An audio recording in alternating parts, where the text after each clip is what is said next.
A ver. creo. Es que pide como tres ramificaciones, pero no sabemos si es nada más el concepto y definición y aparte quiere ejemplos o por qué tantas ramificaciones. Ah, ok, lo reviso ahorita, lo checo porque eso lo hace directamente la universidad. No me toca a mí programar esas actividades. Pues lo reviso y después de la 1 de la tarde les hago el comentario ahí en el WhatsApp, ¿sale? Ese es mi Muchas compromiso para hoy. gracias. Órale. Gracias, profe. Bien, pues vamos a comenzar. Ya tenemos 6 integrantes. Vamos a poner una presentación y si alcanzamos a ver 2 videos pequeñitos, los compartimos. Entonces, este, vamos a empezar. Esta ocasión, pues hablaremos un poquito de lo que es el Círculo de Viena o la Escuela de Viena, que es una serie de personajes históricos de las ciencias sociales, de la filosofía, que nos van a dar su aportación a quien nos dedicamos a la investigación en las ciencias sociales. Entonces, desde este momento yo los invito y las invito a todos y a todas ustedes a que se empiecen a poner la camiseta, la playera de la investigación social. En el trabajo social se nos considera investigadores sociales. Esa es una parte de nuestra investidura, es una parte de nuestras actividades diarias que vamos a tener de ahora en adelante. Quienes decidan finalmente formarse, titularse como licenciados en trabajo social o licenciadas en trabajo social, de ahora en adelante ustedes considérense investigadores sociales, que es todo lo contrario a un investigador físico, químico, biólogo, que tiene que ver a lo mejor con la observación o la ramificación de un laboratorio. El estar adentro de un laboratorio, el estar en contacto con la naturaleza, con el cuerpo humano, con las células, con los medicamentos, pues eso lo trabaja la investigación médica, clínica, eh, física, biológica, y nosotros estamos dentro del rubro de la investigación social, en donde nosotros vamos a intervenir en la realidad de un cierto grupo de personas que nos van a generar información para tomar decisiones. Váyanme diciendo si se ve la presentación, por favor.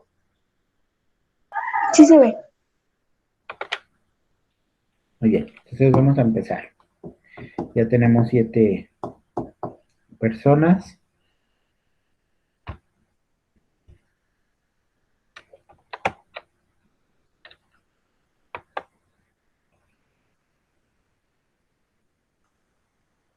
Muy bien, entonces te hablaba que en esta ocasión tenemos esta serie de personajes y ves ahí fotografías, pues tú dirás, ah, caray, pues, ¿quiénes son estos hombres? ¿Qué hacen aquí? ¿Quién los invitó? No son parte de mi fiesta. Pues nosotros nos vamos a adherir hoy a la fiesta del Círculo de Viena. ¿Por qué se le llama Círculo de Viena? Porque es este grupo de personajes, si te fijas, son puros hombres, para acabarla, eh, que entraron a trabajar en Europa en los años 20, 30, para ellos determinar cómo tendrían que ser las ciencias sociales o las ciencias en general con respecto a cómo debes de trabajar o cómo te debes de dirigir en el caso de ser un investigador. ¿Y qué tiene que ver esto con el trabajo social? Si tú te preguntarás y dirás, bueno, el Círculo de Viena es una concepción científica del mundo que se desarrolla de una manera de pensar en un trabajo colectivo. ¿Qué es lo que tengo que resaltar de eso que está en color rojo? Que era el Círculo de Viena, es una concepción, o sea, cómo concebían ellos al mundo desde el aspecto científico, en un trabajo colectivo. O sea, todo ese grupo de personas o señores, no todos eran sociólogos, no todos eran antropólogos o historiadores o abogados, eran de todas las disciplinas habidas y por haber en aquel tiempo, y ellos no se juntaron específicamente a decir, nosotros vamos a tomar decisiones. No tenían una junta directiva, no tenían un comité, no tenían alguien que los dirigiera, sino que la conformaron hombres con la misma actitud científica básica. O sea, este círculo de Viena se fue georreferenciando, por así decirlo, para que cada miembro tratara de obtener la integración, cada uno tratar de llevar la unión al primer plano, sin intervenir la cohesión a través del individualismo, que no cada quien tuviera su forma de pensar, sino lo generalizaran para que todos tuvieran la misma información en esa época. ¿Qué es el Círculo de Viena?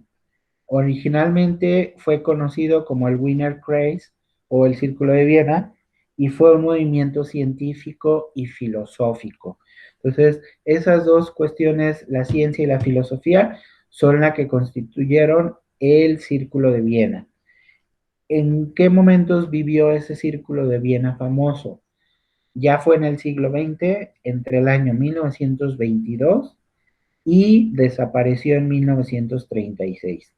No duró más de 15 años, pero durante esa época del Círculo de Viena ocupaban una lógica de la ciencia que he elaborado en un lenguaje común a todas las ciencias. ¿Qué quiere decir esto? Que durante este tiempo, este grupo de personajes o este grupo de científicos lograron llegar a un acuerdo de cuál sería la forma de trabajar con la ciencia a través de la filosofía o la lógica filosófica. Dice, un grupo de científicos y filósofos en los años 20, o sea, en la década de 1920, se reunieron en torno a Maurice Schick, un profesor de filosofía de la Universidad de dicha ciudad en Viena, con el objetivo de crear un programa de la ciencia unificada para permitir la interacción entre las diferentes disciplinas científicas. ¿Qué quiere decir? Entonces, se fueron con este hombre, este maestro o profesor de la materia de filosofía, para que él los ayudara a organizarse como sociólogos, antropólogos, historiadores, y decir, bueno, en esta época de 1920, ¿cómo vamos a trabajar? ¿Cómo vamos a crear ciencia y cómo vamos a entender e interpretar esa ciencia que vayamos creando en esta década? ¿Quién fue el representante del Círculo de Viena? Pues ya lo dijimos ahorita, Maurice Schick, que él vivió entre el 82 del siglo XIX y 1936 del siglo XX. Fue un filósofo de origen alemán. Él se dedicó todo el tiempo a la epistemología y bueno, él fue un positivista lógico. No sé si ya en tu primer cuatrimestre hablaron del positivismo de Augusto Comte, que fue el padre de la sociología, y bueno, él fue uno de los fundadores del Círculo de Viena. Hizo algunas teorías generales del conocimiento, algunos otros libros, hasta problemas de ética, ¿no? Porque él era filósofo. Y otro que lo acompañó fue Mach, que vivió entre 1938 y 1916. Ver la foto que es de este hombre, y pues para el caso de nosotros es como la temporada de la Revolución Mexicana, ¿no? Como para que te ubiques en el tiempo. Él fue de tradición empirista e instrumentalista, o sea, lo que él decía pues era más en lo que observaba, en lo que veía, en lo que llegaba a concebir y él escribía, ¿no? Pero no aplicaba investigación pura, no aplicaba una encuesta, no aplicaba un instrumento de investigación. Tenía una postura fenomenista o fenomenológica. Él lo que observaba, él era lo que interpretaba y él era lo que escribía. Por lo tanto, su posición era instrumentalista. Ellos hablan de unas tesis o finalizaciones que definieron al Círculo de Viena para la época. El primero que fue el criterio de la demarcación, que eso significa la posibilidad de verificar un hecho diferencial al conocimiento científico o ciencia del resto de los conocimientos. ¿Qué quiere decir esto? Que ellos decían lo que se tenía que hacer para la época y lo demás no servía para nada. Prácticamente esa era su primer conclusión. Verificaron un hecho, lo decían que era ciencia y lo demás era información sin importancia, ¿no? El segundo criterio o la segunda tesis del Círculo de Viena es que tenían un lenguaje lógico. A través de lo que ellos observaban, se dice que es científico. Si puede ser expresada con símbolos y relacionarse a través de ellos, pues mucho mejor, ¿no? Es el lenguaje de la lógica. La otra fue la unificación de la ciencia, que todas fueran la misma, que todos tuvieran los mismos argumentos, para que fuera científico y todos estar de acuerdo. Como ya el Círculo de Viena lo había dicho, pues nadie más podía salirse como de esa forma de pensar de la época, de este tipo de personajes. Dice, ¿cómo unificamos la ciencia? Pues todo enunciado científico se identifica dentro de un mismo, de una misma área de la realidad y no existen distintas partes. O sea, o solo hay de chile y hay de azúcar, pero no hay de mole, no hay de manteca. Nada más hay estos dos tamales. ¿Cuál quieres? ¿El de chile rojo o el de chile verde? Aquí no hay que de queso, que de... No, no, no. Nada más hay de rojo y verde. Punto, se acabó. Y la cuarta, perdón, tesis es que hay una inducción probabilística. Todo estudio científico se compone de fases de observación, procesamiento y conclusiones finales o leyes generales. Ellos todo lo manejan a través de la observación puntual, que puede arrojar resultados que no sean los esperados, por lo que en muchos casos se hace uso de la probabilidad. Entonces es probable que pase esto, que suceda esto, por lo tanto es esto. Ya ellos creaban su ley o teorías, por eso se le llaman las teorías clásicas de las ciencias sociales, ¿no?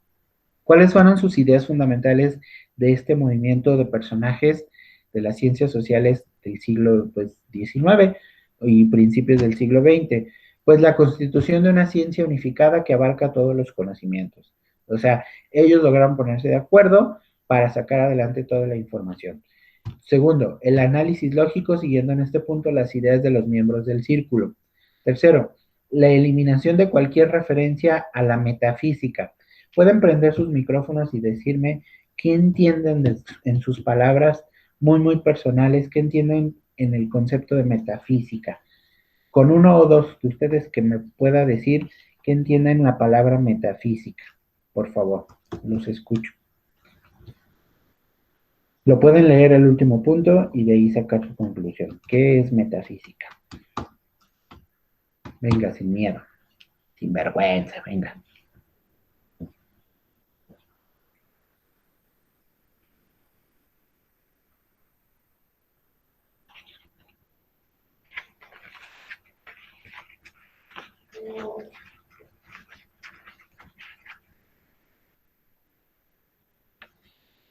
Que pues, hombre, hasta parecen el segundo cuatrimestre. Todo les da miedo.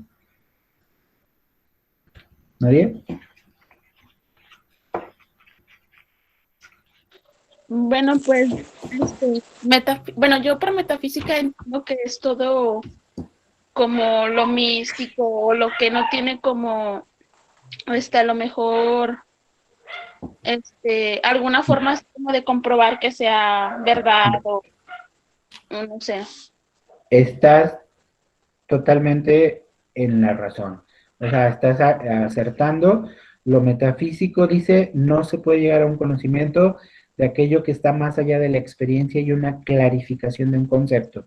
Por lo tanto, metafísico es lo que yo no puedo comprobar o lo que no puedo estar científicamente de acuerdo que existe o que no existe. Muchísimas gracias por tu aportación. Entonces, ellos decían que quitaban todo o información que sea metafísica. O sea, todo lo que no puedan observar o lo que no puedan comprobar, mejor lo hacemos a un lado porque si no nos vamos a meter en problemas y nos van a tachar de mentirosos, ¿no? ¿Qué corrientes del Círculo de Viena fueron los que se abordaron en esa época? Pues la parte cientificista es un procedimiento de las ciencias experimentales, lo cual es el único válido. Ellos se decían que son científicos porque su información y sus experimentos son válidos, pero se basaron en el empirismo. ¿Qué es el conocimiento empírico? Pues todo conocimiento científico se basa en la experiencia para los integrantes del Círculo de Viena. O sea, se oye como contrario, pero para ellos todo lo empírico era científico. así es que háganle como quieran, ¿no? Porque ya nos pusimos de acuerdo, ya el filósofo nos dijo que eso estaba bien, por lo tanto, para la época que estamos viviendo, eso es lo máximo, ¿no? El empirismo. Y también se apoyaban en el naturalismo. Por lo tanto, todo lo que no sea natural se va a negar. El naturalismo se niega a la realidad de cualquier ente que no sea experimentable empíricamente. O sea, lo que yo no pueda ver, no puedo observar, lo metafísico, no lo voy a ocupar. Por lo tanto, todo tiene que ser natural, tiene que estar aquí presente y lo tengo que vivir y sentir para poderlo comprobar, ¿no? Por eso es científico, perdón, en esta corriente del Círculo de Viena. Pero llegó la parte neopositivista, o sea, después del positivismo de Augusto Comte, en el siglo XIX, hablamos de un nuevo positivismo, el positivismo lógico o el empirismo lógico, que forma parte de la que se ha llamado filosofía analítica, la cual, de acuerdo con Quintanilla, que es uno de los autores, es una de las corrientes filosóficas más importantes en la actualidad. Y ese neopositivismo se caracteriza como el positivismo por su oposición a la metafísica, pero se diferencia de aquel por su orientación lógica y lingüística. Por ello, algunos autores señalan que el neopositivismo no está lejos del idealismo, de lo ideal. Y bueno, otro de los importantes personajes fue con Wittgenstein, que fue promovido por el Círculo de Viena y empezó su actuación ya en 1924 y ha desembocado finalmente en la filosofía analítica. Wittgenstein reduce todos los enunciados a enunciados atómicos y no reconoce sentido a los enunciados metafísicos. Desde el punto de vista del neopositivismo, el análisis filosófico no se hace extensivo a los objetos reales y ha de limitarse a lo que se da, es decir, a la experiencia inmediata del lenguaje. Entiendo que toda esta información está como muy técnica, muy filosófica, pero ahorita, bueno, vamos a ver unos videos que nos van a ayudar a entender más de lo que estamos hablando. Después ese positivismo lógico que surgió en los años 20 del siglo pasado, o sea, en el siglo XX, del Círculo de Viena, desde finales de la década de 1930, el centro principal del positivismo lógico se encontró después de Viena, en Austria y en Alemania. Ya el positivismo lógico se centró ya más en Estados Unidos, ¿no? En las universidades gringas. Este positivismo lógico surge como un heredero del machismo, ojo, y en general de la tradición idealista, subjetiva, positivista de Berkeley y Hume. Entonces, según esta corriente del positivismo lógico, la auténtica filosofía científica solo es posible como análisis lógico de la ciencia, que tiende por una parte a eliminar la metafísica y por otra a investigar la estructura lógica del conocimiento científico. ¿A qué te suena esto? Bueno, pues que aquí nada mis chicharrones truenan, esta es mi lógica, de aquí no te vas a salir porque aquí yo soy el maestro, yo tengo la razón, entonces aquí se hace lo que yo diga. Por eso se habla surge como heredero del machismo, ¿no? Por las ideas que traen así como muy marcadas y no las puedes cambiar. El empirismo lógico es una continuación directa del positivismo lógico de finales de los años 20 y comienza de la década de los años 30 y apareció como una de las variantes de la filosofía analítica. Han rectificado esa parte del Círculo de Viena y presenta un denominado lenguaje real, sensorialmente perceptibles y un lenguaje de vivencias personales del sujeto. Por lo tanto, yo observo, pongo mis conclusiones, pero nunca vivo esa realidad o voy y le pregunto a la mujer, al niño, al adulto mayor, cómo se siente, qué piensa, qué opina, sino nada más lo que yo observo, interpreto y hago mi teoría, ¿no? Ello no implica aceptar la afirmación teórica del mundo de las cosas y si tiene una existencia objetiva. Y bueno, ya los vimos, algunos personajes de este Círculo de Viena, véanle las caritas. Entonces, muchos de ellos son sociólogos, filósofos, historiadores, antropólogos, psicólogos, etcétera, ¿no? Bueno, vamos a ver un pequeño video, pero si tienen hasta aquí alguna pregunta o algún comentario, estoy aquí para escucharlos.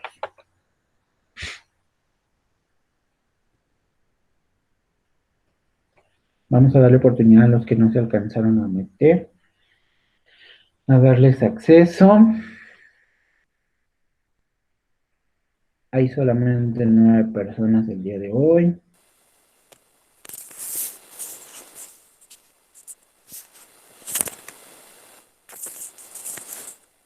Profe, Sí, dime. ¿sí me escucha? Sí, claro, Ah, adelante. ok, gracias. No, no, está bien. Es que he tenido problemas con el micrófono ahorita, como que trato de activarlo, pero no puedo. Pero ya pude. Muchas gracias. No te preocupes, aquí estoy a tus Sí, órdenes. gracias.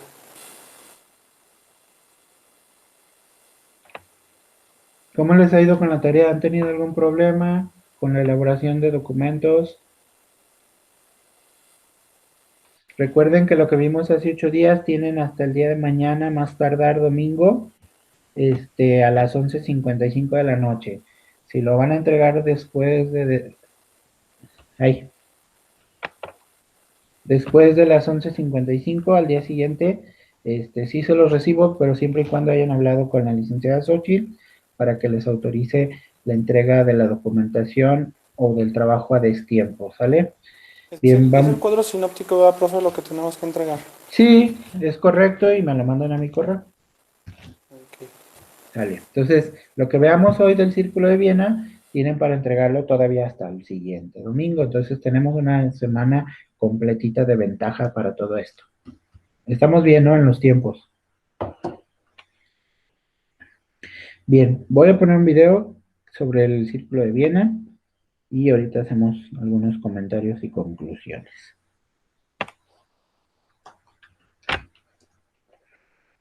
Famoso Círculo de Viena.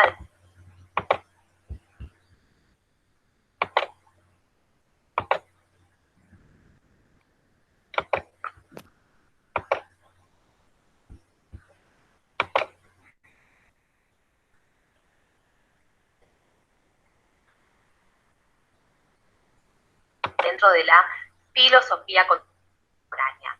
Pero no perdamos tiempo. Les cuento que el Círculo de Viena es un grupo cerrado de filósofos y Confírmenme si se científicos. escucha. Entonces, grupo de científicos, Sí se escucha, profe. Gracias. filósofos, o animados por un mismo y único objetivo. Por un mismo, entonces, objetivo. ¿Cuál es este objetivo que tanto entusiasmaba a los integrantes del Círculo de Viena? Les cuento que era el de establecer, así es, establecer una filosofía científica. Así es, establecer para los integrantes del Círculo de Viena una filosofía científica era el objetivo principal. Y es más, les cuento que la teoría o la doctrina desarrollada dentro de este Círculo de Viena es considerada o es denominada como empirismo lógico, o también lo pueden encontrar como neopositivismo. ¿Pero qué les parece? Si en el presente video vamos haciendo una aproximación a este Círculo de Viena, y para hacer una aproximación tenemos que ir a la historia, es decir, vamos a ver cómo o cuáles fueron los antecedentes de este Círculo de Viena. Entonces vamos a marcar aquí antecedentes del Círculo de Viena. Ya mismo les voy a nombrar a este señor que vemos aquí, a Ernest Mach. Pero antes de decirles quién fue Ernest Mach, nos vamos a ir a un año, nos vamos al año 1920, porque en 1920 ya existía en Viena una tradición, de alguna manera, que tenía una tradición filosófica que tenía un claro signo empirista. Y el precursor, y ahora sí, de esa línea era este señor que vemos aquí, este austríaco llamado Ernest Mach. Lo ubicamos entre los años 1838 y 1916. ¿Qué tenemos para decir con respecto a Ernest Mach? Les cuento que sostenía una postura fenomenista. ¿Qué queremos decir con esto? Él creía que la ciencia solo trata de fenómenos. La ciencia, entonces, solo trata de fenómenos, es decir, de los hechos tal como se nos manifiestan en la experiencia, es decir, de las apariencias, tal como se presentan en la experiencia. Y claro, de esto se desprende que toda pretensión de alcanzar una realidad más allá de la experiencia sería una pretensión metafísica para Ernest Mach, imposible de ser realizada. Inclusive la posición de Mach también, digamos, es considerada instrumentalista.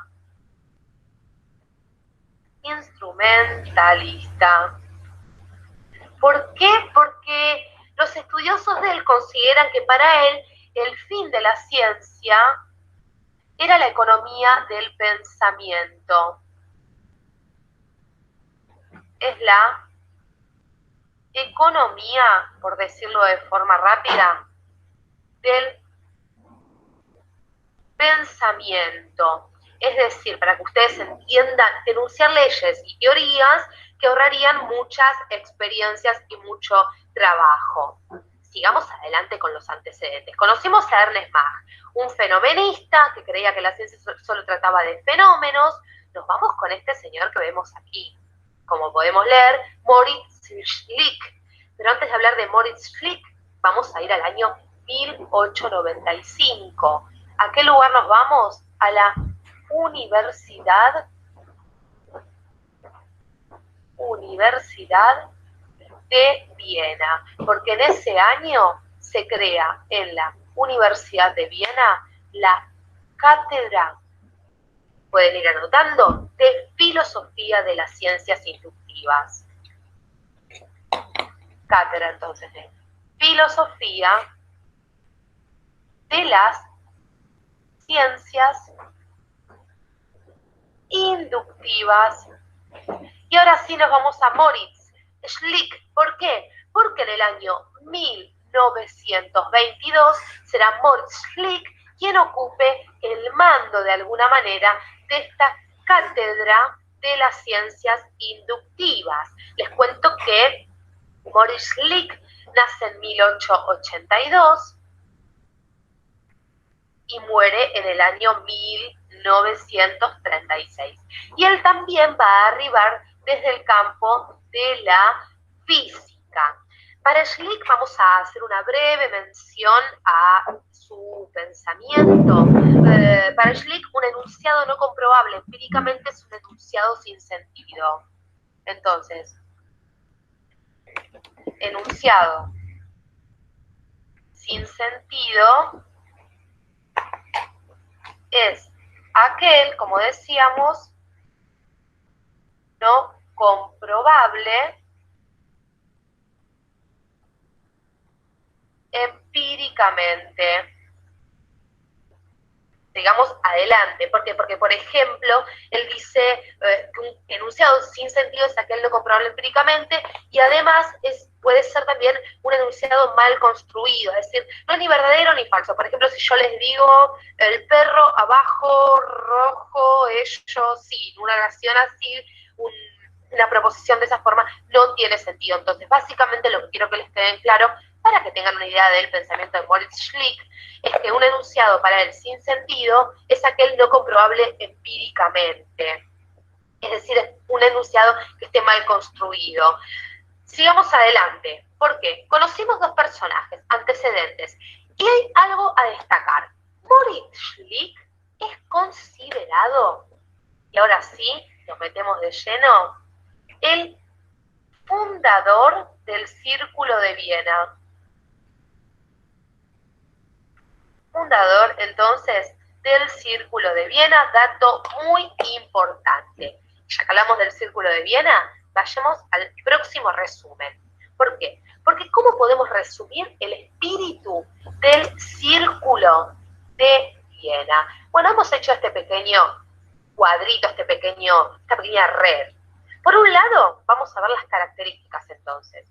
Podemos hablar de cientificismo dentro del Círculo de Viena, es decir, en el sentido para que se den una idea que los procedimientos de las ciencias experimentales son los únicos válidos. Entonces,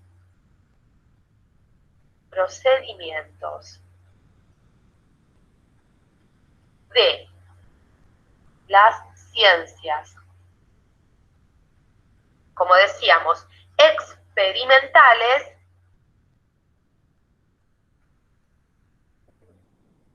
son los únicos válidos. Pero sigamos adelante, porque también dentro del Círculo de Viena encontramos un notable empirismo, en el sentido que todo conocimiento científico ha de basarse en la experiencia. Todo conocimiento científico, entonces, se basa en la experiencia para los integrantes, entonces, del Círculo de Viena. Tal es el conocimiento válido. Interesante este concepto también. Y vamos con una última característica del Círculo de Viena, definida por su naturalismo, en el sentido que el Círculo de Viena niega la realidad de cualquier entidad no experimentable empíricamente. Entonces, se niega, como decíamos, la realidad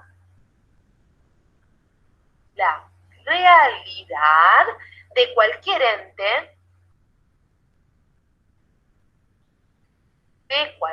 entonces, ente no experimentable empíricamente. Experimentable empíricamente. Muy bien, hemos recorrido las características principales del Círculo de Viena. Los invito a todos aquellos que estén interesados a seguir viendo nuestros videos. Si tienen dudas con respecto al Círculo de Viena, por supuesto, pueden resolverlas debajo de nuestro video con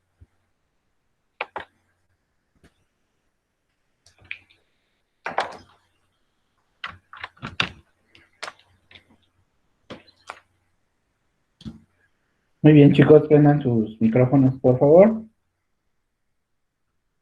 Y hagan sus primeros comentarios, que entendemos qué es este rollo del Círculo de Viena, por qué lo tengo que conocer, por qué tiene que ser significativo para mí, y qué tengo que entender de esta parte en la historia de las teorías sociales.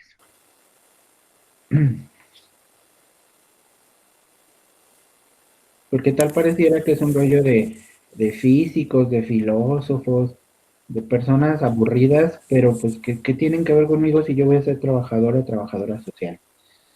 Profe, ¿sí me escucha? Sí, sí, Alfonso, adelante. Sí, gracias, buenos días. Oiga, pues lo que yo puedo entender así es de que existe ahí como el primer choque, ¿no? Entre creencias de lo que, o sea, hablábamos hace ratito de lo que se ve y lo que no se ve. A lo mejor aquí este grupo de personas participan ahí, ¿no? Que hay personas que pueden obrar de buena fe, se puede decir, o lo hacen con sus creencias, pero también hay otro grupo de personas que choca y lo hace con lo que ellos ven. Con su forma de pensar. Exactamente. Ok. Entonces, este grupo de personajes para la época, pues eran los que ya habían estudiado, los que ya tenían una carrera. Todos ellos eran profesores de los ilustres, sí, de estas universidades europeas, sobre todo en Alemania, que fue donde nace este círculo virtuoso, por así decirlo, donde ellos creían tener la razón para la época. Por eso se atrevieron a pedirle a este filósofo, decir, bueno, pues usted es el que nos va a dar la pauta para ver cómo vamos a entender, cómo vamos a pensar y cómo vamos a comprobar cuál es la verdad de la ciencia. Entonces, pues ustedes díganos, usted es el non plus ultra aquí y vamos a estar de acuerdo, todos nos vamos a poner de acuerdo que la información que saquemos de ahora en adelante es lo que se tiene que comprobar. pero pues no contaban con la astucia del Chapulín Colorado y más adelante llegaría otro personaje que va a decirles a todos, fuera de aquí, no estoy de acuerdo con su postulado, no estoy de acuerdo con lo que piensa, lo que ustedes dicen, entonces no todo tiene que ser solamente natural. También hay cosas metafísicas que se pueden comprobar, también hay situaciones que podemos sacar adelante de información y que para las ciencias sociales o para las ciencias humanas son muy importantes.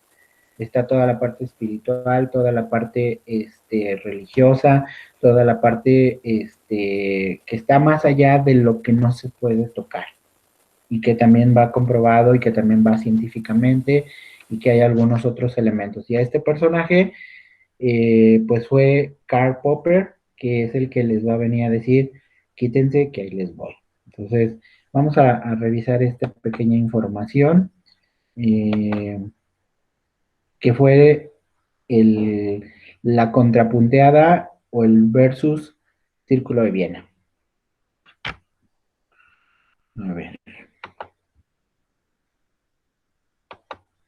¿Alguien más que tenga alguna opinión de este grupo de personas, de científicos?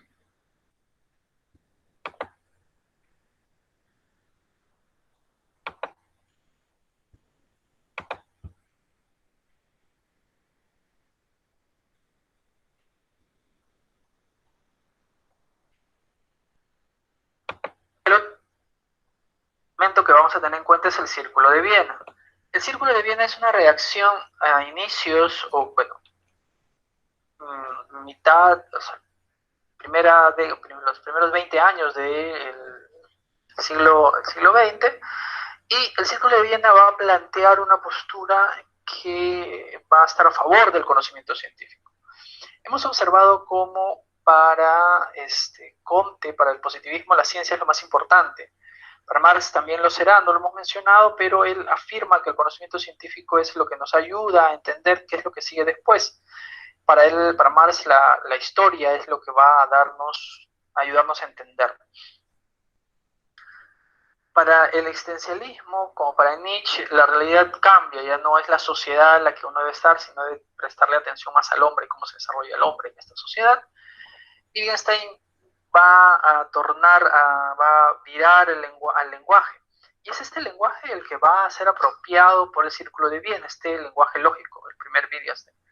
El Círculo de Viena dirá que lo que necesitamos es una reflexión en torno a los fundamentos de la ciencia. Es decir, este conocimiento científico sobre qué elementos se sostienen. Nosotros obtenemos mucha información y la ciencia comienza a aumentar sus conocimientos. La pregunta es, ¿cuáles son los fundamentos de este conocimiento? Su principal autor va a ser Rudolf Carnap, y él va a decir que el fundamento de la ciencia se encuentra en lo que él conoce como fisicalismo. El fisicalismo es la teoría que nos ayuda a entender la realidad a partir de su concreción, de su realidad física. Es decir, los hechos son en la medida que existen las cosas físicas. No existe nada metafísico, no existe un mundo distinto a la realidad concreta. Y el fisicalismo nos presenta que las verdades que nosotros tenemos de esta realidad física son verdades formales, es decir, hay un conjunto de elementos que nos ayudan a saber cómo son las cosas. El ejemplo que les planteaba anteriormente, si yo tengo P, entonces Q, afirmo P, por lo tanto concluyo Q, o su contrario, a este elemento se llama modus ponens, o su contrario lógico que dice, si yo tengo P, entonces Q, pero niego Q, por lo tanto la conclusión siempre va a ser la negación de P. Estas verdades serán verdades formales, y existen verdades de hecho, las que se encuentran en la realidad, las que suceden día con día. El método inductivo, que es aquel que nos ayuda a poder sostener la ciencia, a poder encontrar leyes científicas, establece como criterio de validez o no validez de las leyes o de las cosas un método. ¿Y cuál es ese método? Aquel que parte de una hipótesis, de una observación, una comprobación y un establecimiento de la ley. ¿Cuál es la hipótesis? Por ejemplo, todos los celulares cuando se caen al piso se rompen.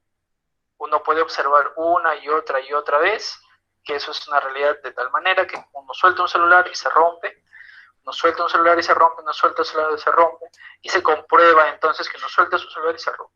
Y se establece la ley. Todos celulares que se tiren al piso se rompen.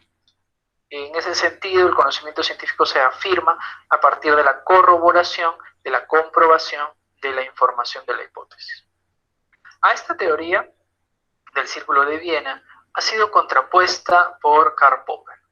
Popper y muchos otros autores posteriores van a cuestionar el conocimiento científico y van a decir que no es el único conocimiento. Popper lo que cuestiona es el método. Popper dice, ¿cómo es posible que puedas decir si algo está bien o no está bien a partir de un método que puede equivocarse? Es el método inductivo. Claro, porque uno puede establecer que todo celular, cuando lo sueltes, se rompe. ¿Existirá acaso un celular que cuando no lo sueltes no se rompe? Pues las nuevas tecnologías de la información nos dicen que eso es posible. Samsung desarrolla tecnología en donde los celulares soportan el agua, soportan la tierra, e incluso están soportando también los golpes y las caídas. Se conoce ahora las pantallas como los famosos, las pantallas resistentes con certificados ISO de efectividad. ¿Qué es lo que plantea Popper? La crítica al método es planteada a partir de lo que él conoce como el falsacionismo. ¿Qué es el falsacionismo? Es la teoría que nos dice que lo que hay que hacer no es buscar comprobar las leyes. Lo que hay que hacer, dice Popper, es falsear las leyes. Es decir, lo que necesitamos es decir que la ley, o buscar un ejemplo que contradiga la ley, para, si se cumple el ejemplo, entonces refutarla, y si no se cumple, corroborarla. De esta manera nos aseguramos que encontramos conocimiento fidedigno. Es decir, para Popper saber que algo es científico o no es científico está en función de una refutación de la ley y más no de una comprobación de la misma. Por lo tanto, si yo busco un celular que no se rompa y no lo encuentro, compruebo la ley. Y si encuentro, entonces ya la ley puedo desecharla. Porque baste un ejemplo para que la ley no se cumpla. En esta misma línea existen otros autores, como Thomas Kuhn, quien plantea que el método científico es uno más, que el conocimiento de las ciencias no es necesariamente un conocimiento tal cual, porque la realidad que nosotros tenemos frente a nuestro lado es una realidad cambiante. Lo hemos observado a lo largo del tiempo. Thomas Kuhn indicará que las cosas cambian, la ciencia cambia, y lo que ahora es, a lo mejor mañana puede dejar de serlo. Con estas líneas termino esta explicación en torno a la filosofía contemporánea a lo largo del tiempo.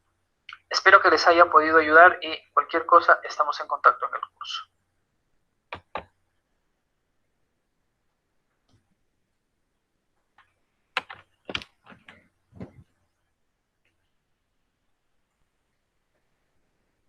Muy bien, chicos, prendan sus micrófonos, por favor.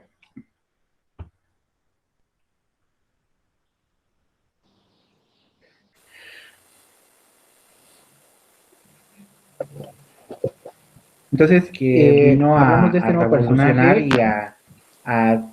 de quitarle el trono a este Círculo de Viena. ¿Qué opinan de Karl Popper?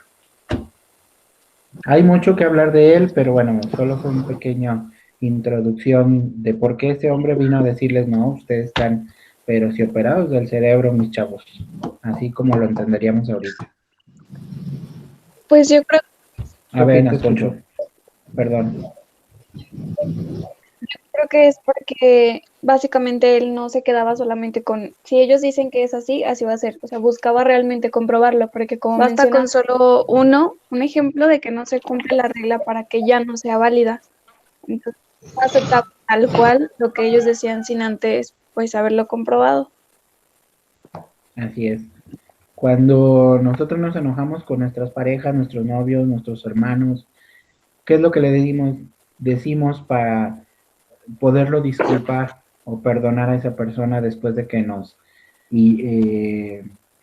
desilusionaron, nos hicieron enojar? No lo vuelvo a hacer, ¿no? así como, es que discúlpame, pues ya no lo vuelvo a hacer, pues me equivoqué, pero confía en mí, así como que pues estás loco, o sea, si ya sé que para la siguiente vas a volver a repetir el mismo error, me vas a volver a lastimar, pues mejor aquí se termina la relación, ¿no? Es como más fácil el decir, no, pues mejor, compruébame que en realidad no me vas a hacer sentir mal, no me vas a lastimar, no me va a doler, para entonces yo seguir confiando plenamente y ciegamente en ti. O sea, prefiero seguir enamorado a experimentar el dolor de una decepción o una desilusión. Y entonces vivo en ese estado de confort, ¿no? Entonces, esa parte que Popper les vino a decir, ¿saben qué? Yo no estoy de acuerdo en su neopositivismo. Aquí hay algo que se llama falsacionismo y no se trata de aceptar todo lo que ustedes tengan que ver o comprobar, sino de refutar e ir más allá de lo que ustedes piensan o creen de esa teoría. Muy bien. ¿Quién más hace algún comentario?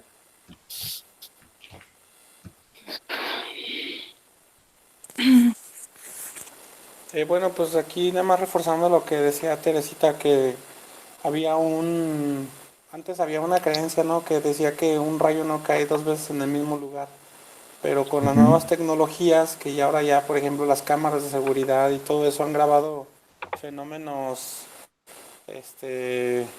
pues como de la naturaleza, se dan cuenta que sí cae. Entonces ahí es donde choca la creencia empírica, se puede decir, con lo que ya ahora ya es como sustentable, no lo que ya se sostiene.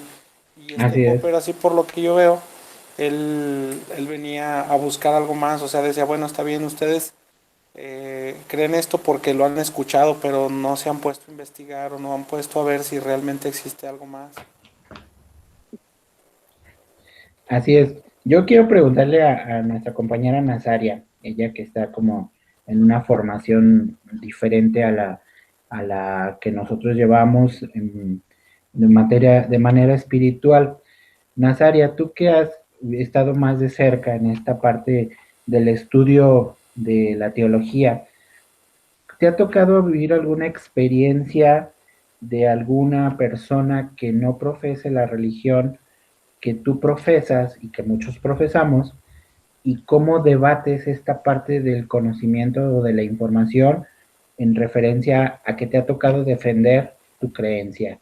¿Te ha tocado vivir alguna experiencia de un debate con alguien que no cree o cree diferente a ti? Venga, esto también es ciencia. Adelante. Ya te voy a poner a parir chayotes. Pues yo creo que sí, profe. No sé si me escucha. Sí. Platícanos tu experiencia. Sí, la verdad sí me ha tocado con algunas personas cercanas y a veces hasta, pues no tan cercanas, sí me ha tocado, pues ahora sí que yo les digo una cosa de lo que yo creo.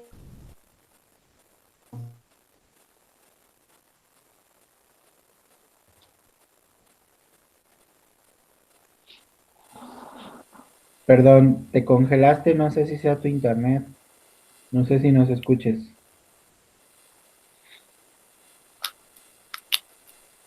Bueno, en lo que la compañera Nazaria se vuelve a conectar. Lupita, tú nomás te asomas y te sales. A ver, platícanos tu experiencia.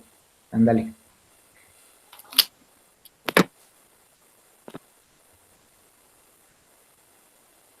Experiencia de vida. ¿Cómo te ha tocado refutar o decir estoy de acuerdo o no estoy de acuerdo? Danos un ejemplo de la vida cotidiana, con cualquier circunstancia, en donde tú tengas que defender tu postura y decir, no, lo que tú dices no es real y este es mi argumento para decir, esto tiene que ser así. Puede ser una discusión familiar, puede ser una cuestión laboral, hasta una receta de cocina si tú quieres.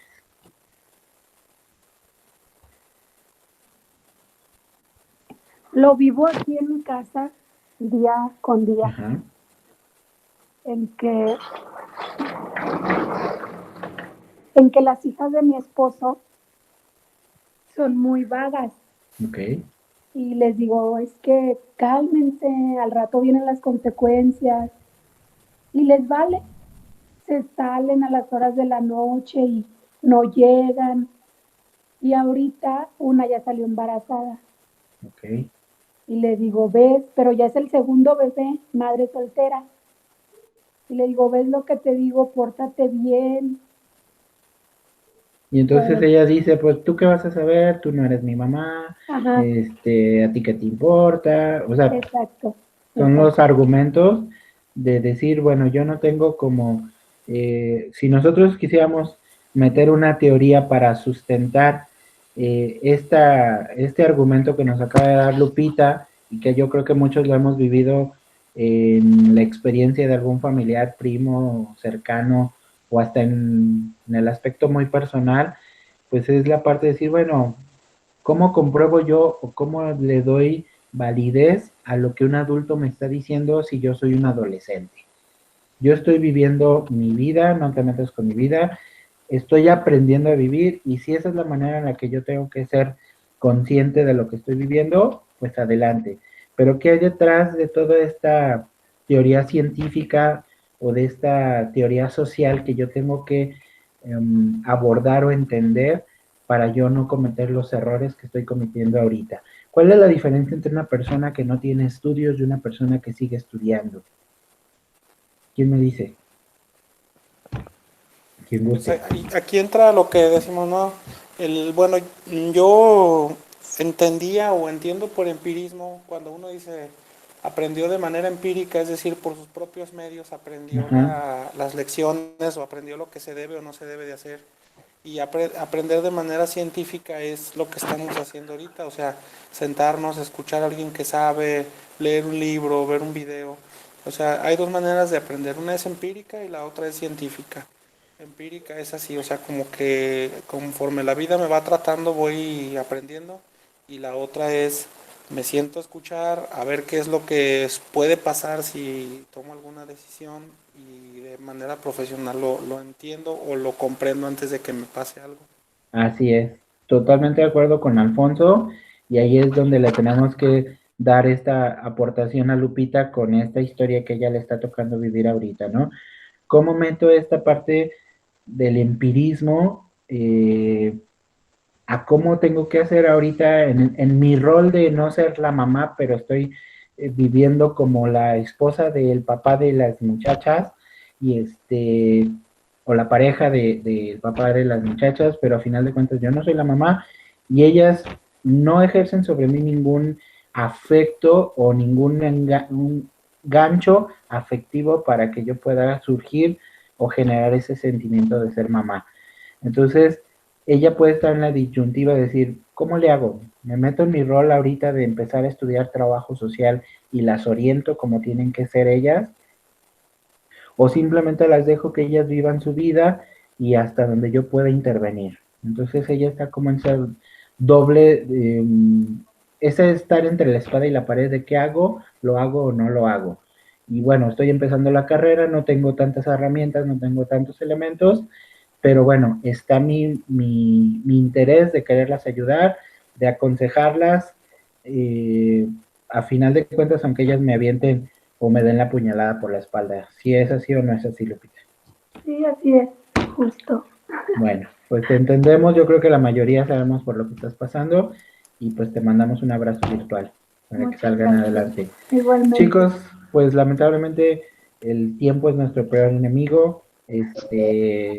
Les dejo esta información nada más para que sea parte de las teorías sociales. Ya vimos a Carlos Marx a través del materialismo histórico, ya vimos también la parte de la ciencia social a través del conocimiento de Max Weber, de la acción social, y bueno, ahorita estamos en el Círculo de Viena. La próxima semana veremos la Escuela de Frankfurt, que es otra parte con otros autores. Por WhatsApp les voy a dejar ahí algunas investigaciones ahora para que ustedes se expongan la próxima semana. Ahí voy a hacer una rifa, y el que le toque bailar con la más fea, ya les digo personalmente a quién le toca exponer. ¿Vale? Okay, está bien. Cuídense mucho, un abrazo, que estén muy bien. Igualmente. Hasta luego. Profe, que esté bien. Bye.